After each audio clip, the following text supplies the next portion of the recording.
네, 오늘 12개 상임위원회에서 국정감사가 진행될 예정이었는데 지금 그렇지 못할 것 같습니다. 특히 관심을 모으고 있는 과학기술정보방송통신위원회, 지금 국감 현장에 자유한국당 의원들이 출석하지 않았습니다. 보이콧을 하면서 파행을 겪고 있습니다. 이게 한 위원회에서 끝날 것 같지 않고 지금 자유한국당 의원들 전원이 긴급 의원총회를 이제 잠시 뒤에 3시부터 소집을 합니다. 국감 전체에 대해서 보이콧을 할지 말지 의논을 한다고 합니다. 국감이 오늘 KBS 국정감사를 맞아서 이 분수령에 있다고 할까요? 고비를 맞고 있는 것 같습니다. 지금부터 김현 더불어민주당 대변인 그리고 이상일 전 새누리당 의원과 함께 관련 얘기 나눠보도록 하겠습니다. 안녕하십니까? 네, 안녕하십니까? 예. 자, 국감이 이제 전면 보이콧될 위기에 있는데 뭐 어디부터 얘기를 해야 될까요? 일단 박문진 얘기부터 해보도록 하겠습니다. 이 박문진은 일단 시청자 여러분께 이 부분은 좀 설명을 드려야 될 것 같습니다. MBC 사장을 선임하고 해임할 수 있는 곳이고요. 자, 9명의 그 박문진 이사가 있는데 지금 현재는 3대 6, 9 여권. 그러니까 지금 야당이 추천 인사가 더 많습니다. 근데 2명이 사퇴를 했습니다. 이러면서 오늘 2명의 보궐 이사를 선임을 했습니다. 그런데 지금의 더불어민주당 추천 인사로 김경환 상지대 교수 그리고 이진순 민주언론시민연합 정책위원이 이렇게 추천이 됐습니다. 이렇게 되면서 야당이 오늘 아침부터 이 방통위를 찾아갑니다. 그리고 과거 지금 그러니까 야당 몫이니까 그만뒀어도 다시 야당에서 추천을 해야 되는 것 아니냐, 우리가 추천해야 되는 것 아니냐 이런 얘기를 하고 있었는데요. 하지만 방통위가 2명의 새로운 이사를 선임을 했습니다. 일단 요 얘기부터 해야 될 것 같은데요. 이걸 어떻게 해석을 하시겠습니까? 그 공영방송의 정상화 과정의 시작이라고 봐야 될까요? 어떻게 네, 보십니까? 그렇죠. 지금 이제 50여일째 지금 MBC가 파업을 하고 있고 공영방송의 정상화를 위한 노력을 하고 있지 않습니까? 특히 이명박 박근혜 정부 때 부당하게 징계되고 해고되고 했던 기자들과 언론인 때문에 지금 MBC가 계속 어려움을 겪고 있는 건데 결과적으로 오늘 그 방통위에서 추가로 2명을 선임한 것은 저희 뭐 민주당 몫이라기보다는 그러니까 방통위에서 자체적으로 이사를 법에 따라서 그리고 절차에 따라서 진행한 것이기 때문에 이 문제를 가지고 야당에서 왈가왈부하고 또는 야당 몫이기 때문에 주장한다거나 이를 빌미로 보이콧하는 것은 국민적 명분도 없을 뿐만 아니라 방송을 장악해 왔던 이명박 박근혜 정부 때의 습관이 그대로 남아 있는 것이 아닌가라고 저희들은 보고 있습니다. 예. 이 의원께서는 어떻게 보십니까? 이 과정부터 좀 봐야 될 것 같아요. 그러니까 지금 박문진의 이사 중에 2분이 사퇴를 했는데 지금 야당, 그러니까 과거 여당이 추천한 분들이 사퇴를 한 거 아닙니까? 근데 이분들의 사퇴 과정에서 뭐 보도를 통해서 국민들이 아시겠지만 자발적 사퇴라고 보기 어려운 점들이 많이 있었죠. 그러니까 그러고 사퇴를 했는데 이제는 뭐 여당이 추천 안 하셨다고 했지만 사실상 정부 여당이 추천한 분들로 채워져서 비율이 이제 바뀌었잖아요. 그러니까 5대 4가 되고 지금 박문진 이사장 불신임 결의안을 11월 2일 날 아마 처리할 걸로 보이고요. 예. 그로 인해서 MBC 사장 교체도 된다고 봅니다. 저는 이 지금 MBC 사태는 그동안에 진행되어 온 과정에서 저는 굉장히 좀 문제가 있다고 봐요. 그래서 정말 방송의 독립성을 MBC 구성원들이 제대로 지켰느냐, 특히 경영진의 책임이 크다고 봅니다. 그거와 별개로 지금 정부는 방송의 독립성을 충분히 보장하겠다고 하셨던 정부란 말이죠.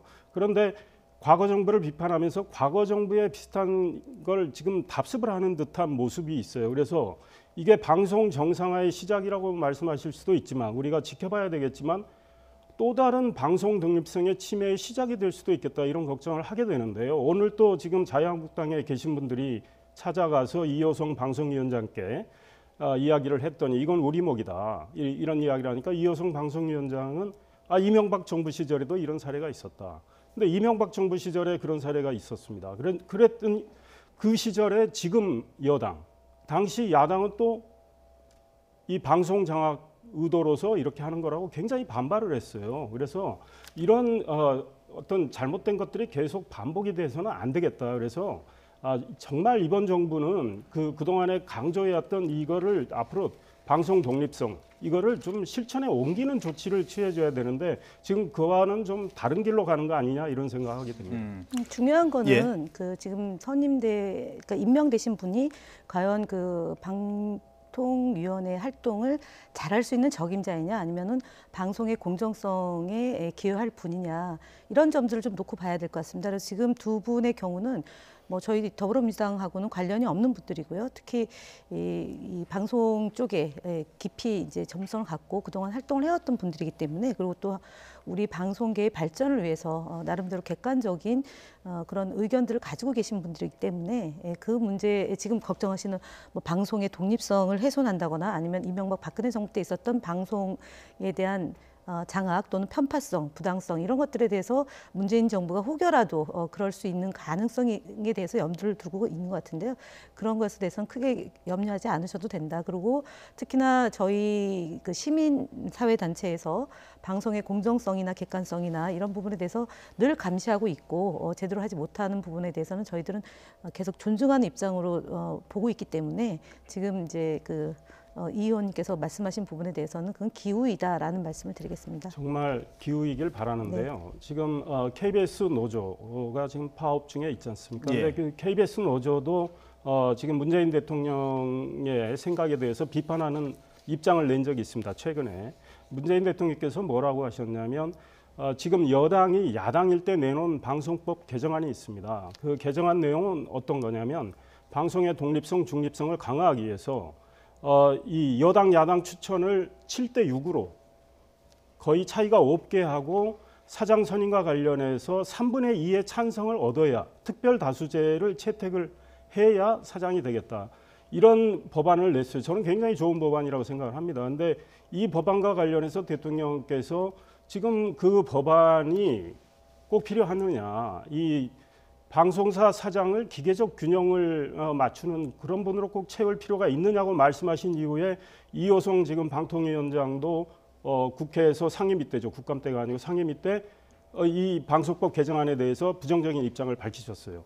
그러니까 지금 여당이 야당일 때 내놓은 법안도 스스로 지금 좀 부정하는 이런 상황이 돼버렸어요. 그래서 지금 여당은 새로운 법안을 내놓지 않고 현행법 이대로 가면 여당한테 굉장히 유리하죠. 그래서 공영방송 사장을 정부하고 여당이 마음대로 소위 임명할 수 있게 되는데 이 법안을 이 체계를 그대로 가져가겠다는 건데 그렇다면 기우라고 저는 볼 수가 없다라는 그러니까 거죠. 이거는 지금 MBC 문제를 놓고 제가 말씀드리는 거고요. 그다음에 방송법 개정안에 대해서는 그러니까 저희가 야당 때 이제 물론 하신 말씀이 맞습니다. 그리고 그 이후에 충분하게 논의를 하자고 했음에도 불구하고 자유한국당에서 계속 그것에 대해서 부정적 견해를 갖고 있었던 점 있고요.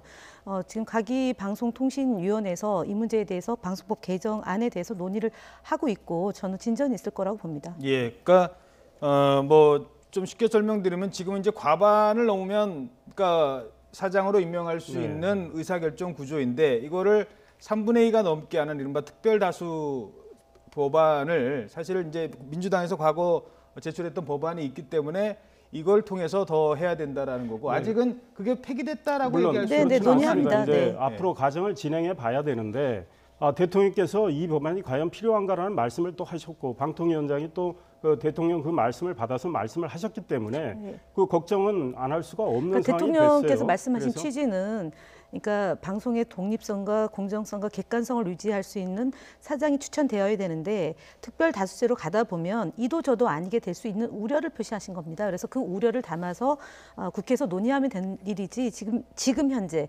MBC에서 벌어지고 있는 불공정한 보도로 인한 지금 파업과 그다음에 사퇴를 하신 분들에 대한 추가 이사 선임 문제하고는 좀 다른 차원의 문제니까 오늘은 여기에 좀 집중하는 게 맞다고 봅니다. 과거에 그 법안을 낼 때 대통령께서는 그 생각 못 하셨나요? 그러니까 지금 제가 말씀드린 거는 그다음에 지금 MBC 문제는 저는 정상화돼야 된다고 봐요. 근데 그 과정에서 이 정부도 다른 정부하고 비슷하구나 이런 느낌을 들게 하는 이런 조치들이 계속 이루어지니까 그렇진 않죠. 우격다짐으로 이렇게 가고 있으니까 문제가 알겠습니다. 되고 꼭 말씀드리고 싶은 건요. 목적이 정당하다고 해서 수단도 역시 정당해야 됩니다. 근데 수단 방법을 가리지 않는 듯한 모습은 절대 정당한 목적을 관철하기는 어렵다. 그리고 지금 자유한국당이 뭐 어떤 결정을 할지 모르지만 역시 또 정치권 반대 정당의 반발을 불러서 계속 정쟁화되고 있어요. 그러면 국민들이 보기에는 참 정말 밑장이 아니겠습니까? 여기까지만 일단 듣도록 하겠습니다. 지금 뭐 관련된 내용을 더 이어갈 거니까요. 그러면서 지금 자유한국당이 오늘 KBS 국감은 물론이고 앞으로 있을 모든 국감에 보이콧하겠다라는 논의를 하고 있습니다. 아마 3시부터 의원총회 시작한다고 했으니까 시작이 됐을 것 같은데요.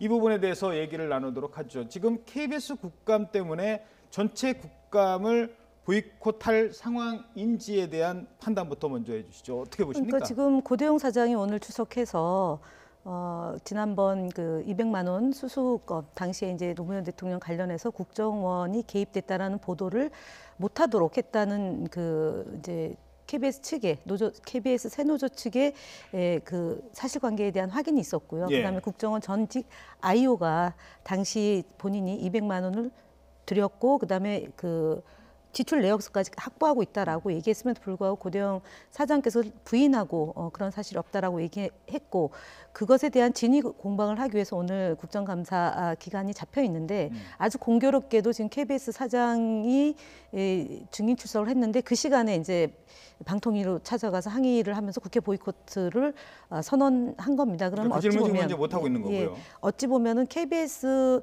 사장을 면피하기 위한 것이 아니냐라는 국민적 의혹을 지금 받고 있는 것이고요.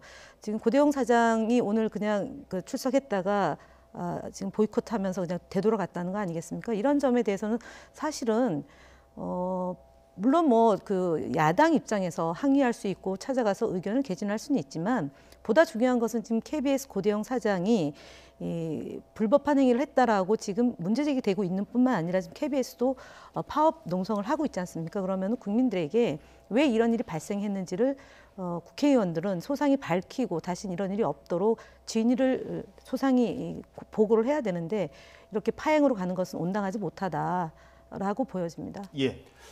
그러니까 오늘 사실은 저도 궁금했습니다. KBS 고대영 사장 뭐 저도 아는 분이지만 본인은 부인하고 있지 않습니까? 그런데 뭐 그분의 입장을 더 들을 수 있는 기회였는데 공교롭게 지금 MBC 박문진 그 이사들의 문제로 국감 파행이 되는데 사실은 방통위가 내일 열어서 2명의 이사를 선임했으면 오늘 아마 방송이 진행됐을 텐데요. 저 문제는 지금 뭐 수사 의뢰가 돼 있기 때문에 아마 검찰 수사에서 밝혀지리라고 생각을 하고요.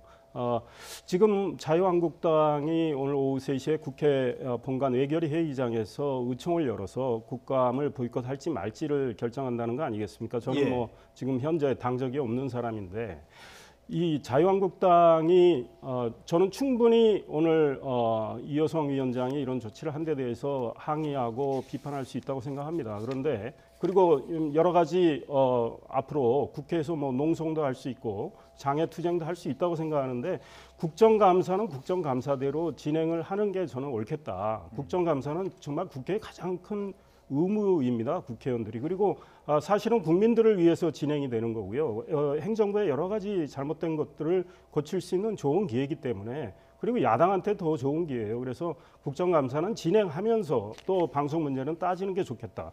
지난번에 정기국회가 막 시작이 됐을 때 역시 MBC 김장겸 사장 그 체포 영장 발부 때문에 자유한국당에서 일주일가량 국회 보이콧했잖아요. 그런데 아무 소득 없이 또 스스로 들어왔어요.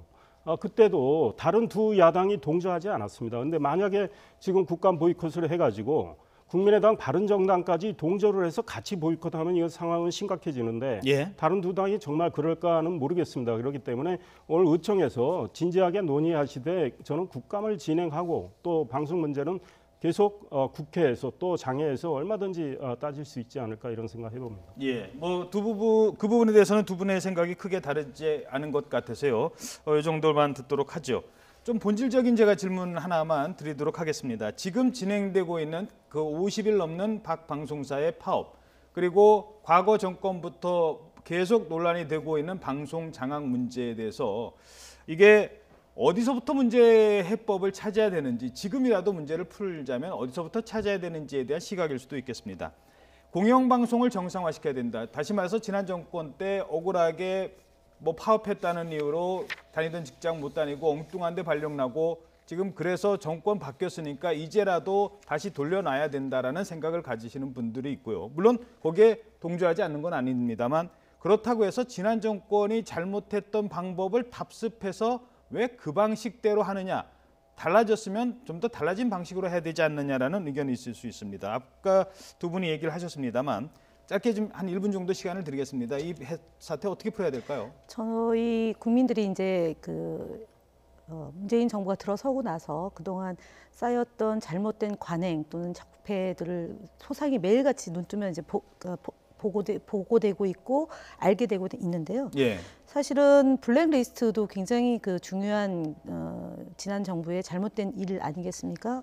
그러니까 언론인뿐만 아니라 연예계, 문화계 종사자들이 어느 날 갑자기 방송을 출연하지 못하고 진행하던 프로그램에서 쫓겨나고 그런 것들이 10년 가까이 이제 쭉 이어졌는데, 최근에 이제 그런 분들이 이제 방송에 다시 복귀를 하고 그다음에 국민들이 알 권리를 충족시키는 일들로 이제 뉴스를 볼만하다 또는 방송을 보기가 즐겁다라는 그런 여론들이 많이 생기고 있다고 봅니다. 그래서 가장 중요한 것은 방송은 방송인들에게 잘할 수 있도록 맡겨주면 될 것 같습니다. 자율적으로 독립적으로 잘하면 될 것 같고요. 그리고 헌법 정신에 준하는 표현의 자유, 언론의 자유를 보장하는 그런 정부이면 된다고 저는 보고요. 그리고 충분히 문재인 정부는 그런 국민과의 약속을 지킬 거다라는 점을 다시 한번 강조를 드립니다. 그래서 지금처럼 그러니까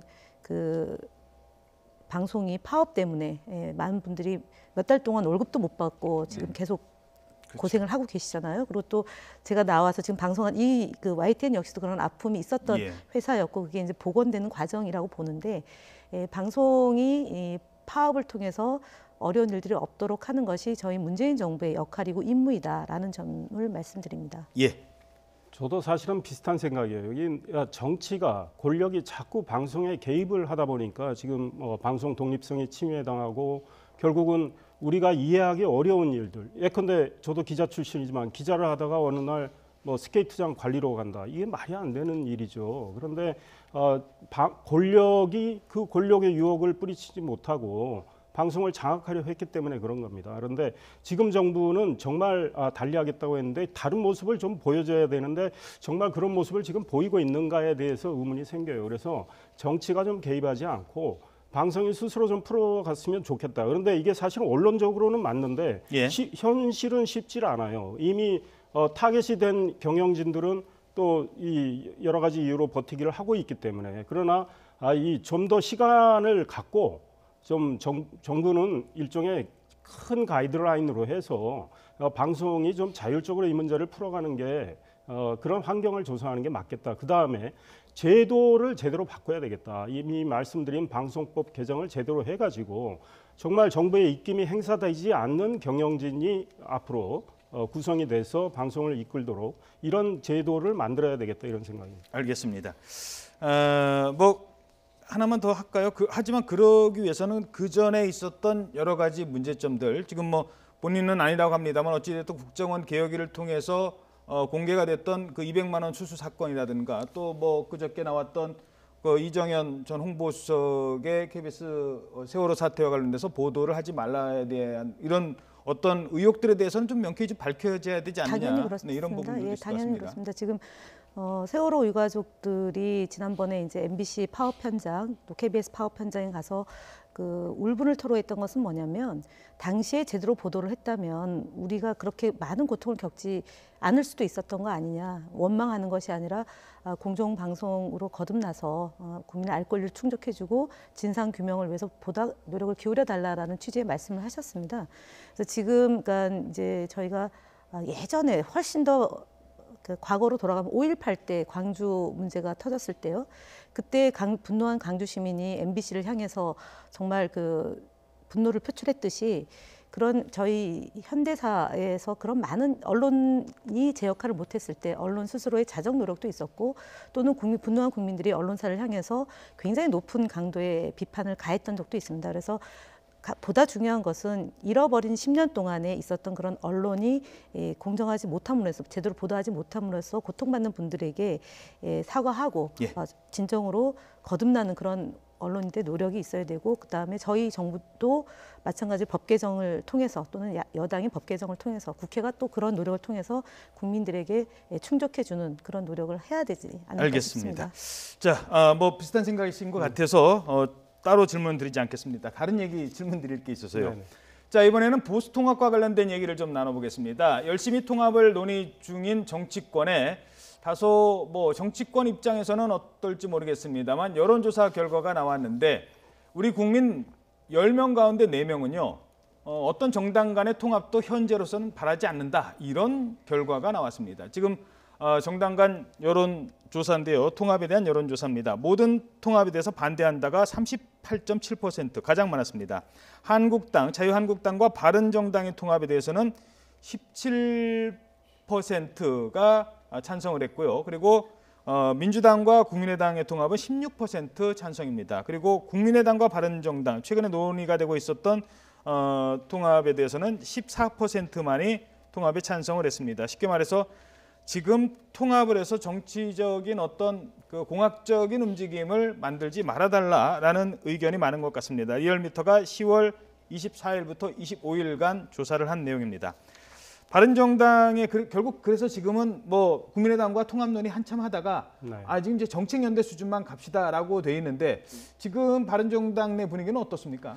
이 바른정당은 좀 복잡합니다. 그러니까 자강파가 있고 자강파 중엔 또 국민의당과 결국은 궁극적으로는 통합하자는 이런 분들이 있고요. 예. 그 다음에 또 절반 정도는 자유한국당하고 같이 가자. 뭐 이런 물론 당대당 통합은 어렵다는 걸 다 알고 있습니다. 그래서 자유한국당에 11월 초에 합류하실 분도 있는 것 같아요. 예. 그러니까 자유한국당, 바른정당은 지금 20석 아닙니까? 한 분만 탈당을 해도 원내교섭단체가 무너지고 국고보조금이 확 줄어들게 되는데 굉장히 심각한 타격을 입게 되는데요. 바른정당 내부는 굉장히 복잡한데 지금 나온 여론조사는 그런 것 같습니다. 일단은 우리 정치와 정당에 대한 불신이 굉장히 크고요. 예. 이미 앵커께서 말씀하신 대로 정치 공학적으로 내년 지방선거를 앞두고 이합집산하는 것에 대해서 국민들은 썩 찬성을 하지 않는 것 같아요. 그다음에 2016년 총선의 민의를 가능한 한 지켜달라. 물론 새누리당이었지만 새누리당은 뭐 이렇게 양당으로 갈라졌죠. 그러나 국민의당이 그대로 있고 해서 총선 민의를 좀 지켜달라는 뜻도 있는 것 같아요. 그런데 지금 이런 생각은 듭니다. 38.7%가 반대를 하는데 지금 정당 지지율을 보면 민주당 지지가 굉장히 높잖아요. 그러니까 민주당 지지층이 많아요. 그분들의 생각이 또 여기에는 반영이 돼 있다고 생각이 들어요. 예. 그래서 재밌는 현상 중에 하나는 국민의당 지지층은 49%가 바른정당하고 통합하는 걸 찬성하는 거예요. 그리고 17%인가요? 민주당하고 통합 찬성이고 바른정당 지지층은 35%가 국민의당하고 통합하는 걸 찬성하고 자유한국당하고 통합하는 걸 찬성하는 분들은 뭐 13% 정도밖에 안 돼요. 그러니까 국민의당과 바른정당 지지층의 상당수는 양당의 통합을 또 바라는 측면이 있어요. 예. 속을 들여다보면. 예. 그런데 지금은 국민의당과 바른정당이 바로 뭐 통합으로 가기에는 전혀 분위기가 성숙이 안 됐고 서로의 정체성 문제, 정책 조율 문제 여러 가지 것들이 있기 때문에 쉽게 되지는 않습니다. 그래서 말씀하신 대로 정책 연대를 일단 아마 시도를 하고 그래서 좀 잘 되면 내년 지방선거를 앞두고 선거연대까지는 갈지 모르겠어요. 그러나 지방선거 전에 저는 통합은 어렵겠다 이런 생각이 듭니다. 내년 지방선거 전에 정당 간 통합은 좀 어렵다. 네. 지금 이른바 이제 말하자면 뭐 중도 보수, 합리적 보수의 뭐 교집합을 만들어 보자라는 게 이제 그 바로 국민의당과 그런 바른정당의 맥락인데 문제는 그걸 추진했던 안철수 대표가 당내에서 반발을 심하게 받고 추진 과정도 사실 투명하지 않으면서 상당히 추진력을 잃게 됐거든요. 그리고 바른정당 역시 지금 김무성 대표를 중심으로 한 그 자유한국당과의 통합을 주장하는 목소리가 남아 있기 때문에 이 앞으로 이 추진 과정에 상당히 좀 걸림돌이 많을 것 같습니다. 예, 이제 그 굉장히 앞으로 통합을 하려면 어렵다라는 걸 양쪽에서 확인했다는 데는 의미가 있는 것 같아요. 그 다음에 지금 앞으로 정책 연대를 해가면서 서로의 뭐 같은 점 또 차이점을 이렇게 확인해 가고 조율해 가면서 어떤 통합의 분위기를 조성하는 작업을 할지는 모르겠습니다. 그러나 당장은 어렵고 특히 안철수 국민의당 대표의 경우는 호남의 기반을 국민의당이 두고 있는데 지금 호남의 중진 의원들 특히 박지원 전 대표나 이런 분들께서 강력히 반대를 하고 있기 때문에 본인이 생각하는 구상을 그대로 관철하기가 어렵게 됐어요. 그래서 안철수 대표도 스스로 이제는 정책 연대를 먼저 모색을 해보자 이런 쪽으로 후퇴를 한 셈이죠.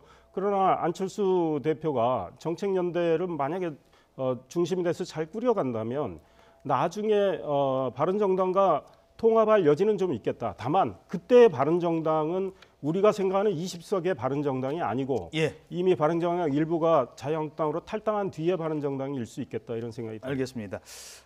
이 문제를 바라보는 또 더불어민주당 입장에서는 안 그래도 지금 여소야대 국면인데 뭐 발목 잡기, 인사청문회 과정 등을 지켜보면서 어려움을 많이 겪었는데 이 야권의 통합 분위기에 대해서는 좀 생각이 좀 다를 수도 있을 것 같아요. 일단은 그러니까 국민의 뜻에 부응해야 되는 거 아니냐. 여든 야든 그 지지 기반을 갖고 있는 그 정당이 그 가치와 노선에 입각해서 국민들을 상대로 정치를 해야 되는데 지금 이제 한두 번은 아닙니다. 지금 이제 탄핵 국면 시기에 물론 바른정당이 만들어지고 그 이후에 대선 국면에서 보면은 뭐 빅텐트, 스몰 텐트 이러면서 다양한 형태의 정계 개편 논의가 모락모락 있다가 결국은 좌초가 됐던 거죠. 그래서 이번에도 국민의당과 바른정당의 그 통합보다 먼저 선행됐던 것은 그 바른정당의 일부 안에 이제 뭐 통합을 하려고 했던 분들하고 시도하다가 결국은 친박과 홍준표 대표 간의 그런 박근혜 전 대통령의 출당 문제를 둘러싼 그런 집안 싸움으로 인해서 지금 잠시 주춤하던 사이에 바른정당과 국민의당의 그런 논의가 있었는데 국민의당 안에서 호남 쪽 의원들이 반발이 거세지고 예전처럼 안철수 대표의 지분이라고 할까요? 이런 것들이 좀 그만만 못해졌기 때문에 안철수 대표의 구상이 사실은 꺾인 상태라고 봐야 되겠죠. 그래서 어쨌든 숨고르기에 들어간 거고 바른정당은 불과 한 열흘 전에는 전당대회가 과연 가능하겠냐라는 그런 뭐 예상까지 나왔는데 바른정당이 전당대회를 치러지면 현재 지금 정기국회가 끝나고 나서 또 한 번의 출렁거림이 있을 때 이런 그 이합 집산이나 정계 개편 논의가 다시 나오지 않을까 그렇게 봅니다. 알겠습니다. 시간은 많지 않지만 하나만 짚어보죠. 그 홍준표 자유한국당 대표가 지금 뭐 친박 청산을 부르짖고 미국에 갔다가 지금 다시 돌아오는데 출국할 때 생각하지 못했던 점들이 몇 가지 지금 변수들이 나오고 있어요. 국민의당 이용주 의원의 뭐 폭탄 발언도 있고 어떻게 좀 주춤해질까요? 통합 논의가 어떻게 전망하십니까? 돌아오셔서 어떤 행보를 하실지는 모르겠는데 가장 큰 과제는 결국은 박근혜 전 대통령 제명하고 서청원 최경환 의원 두 분의 이 제명 절차란 말이죠. 그런데 지금 윤리 규정이 약간 좀 애매모호하게 되어 있는 것 같아요. 윤리 결정으로 이미 윤리가 의결하면 평당원은 소위 탈당 권유를 했을 때 그 받아들이지 않고 10일 안에 자진 탈당하지 않으면 자동 제명이 된다는 조항이 있는가 하면 당원에 대한 제명은 윤리 의결과 최고위 의결을 거쳐야 된다는 조항이 있어가지고 그래서 지금 최고위를 거쳐야 된다는 얘기가 나오고 있죠. 그런데 홍준표 대표는 분란의 소지를 없애기 위해서 최고위 의결을 거치겠다고 했어요. 박근혜 대통령 제명과 관련해서. 그런데 지금 최고위원들이 굉장히 부담스러워합니다. 왜냐하면 지금 경북지사 나갈 분들도 있고 그런데 뭐 제명할 때 자기가 제명에 찬성한 걸로 알려주면 선거에 굉장히 어려워지니까 그래서 부담스러워서 지금 최고위 자체가 팽팽히 찬반이 나눠져 있기 때문에 홍준표 대표가 이거를 쉽게 밀어붙이기가 어렵지 않느냐. 그래서 최고위를 안 열 가능성도 배제할 수 없다. 그러면 그냥 윤리 의결로 자동 제명된 거다. 이렇게 주장할 수 있는데 그러면 친박이 또 반발할 것 같고. 그다음 두 분 의원에 대한 제명은 의원총회를 소집해서 의총에서 제명안을 의결을 해야 되는데 현재 107석인데 3분의 2가 찬성을 해야 되는데 36명만 반대하면 부결이 돼요. 부결이 되면 홍준표 대표는 심각한 타격을 받게 되기 때문에 의총도 쉽게 못 여는 상황입니다. 그래서 좀 지켜봐야 될 것 같아요. 알겠습니다. 네, 지금까지 정치권 상황 김현 더불어민주당 대변인 그리고 이상일 전 새누리당 의원과 함께 짚어봤습니다. 두 분 고맙습니다. 네, 감사합니다.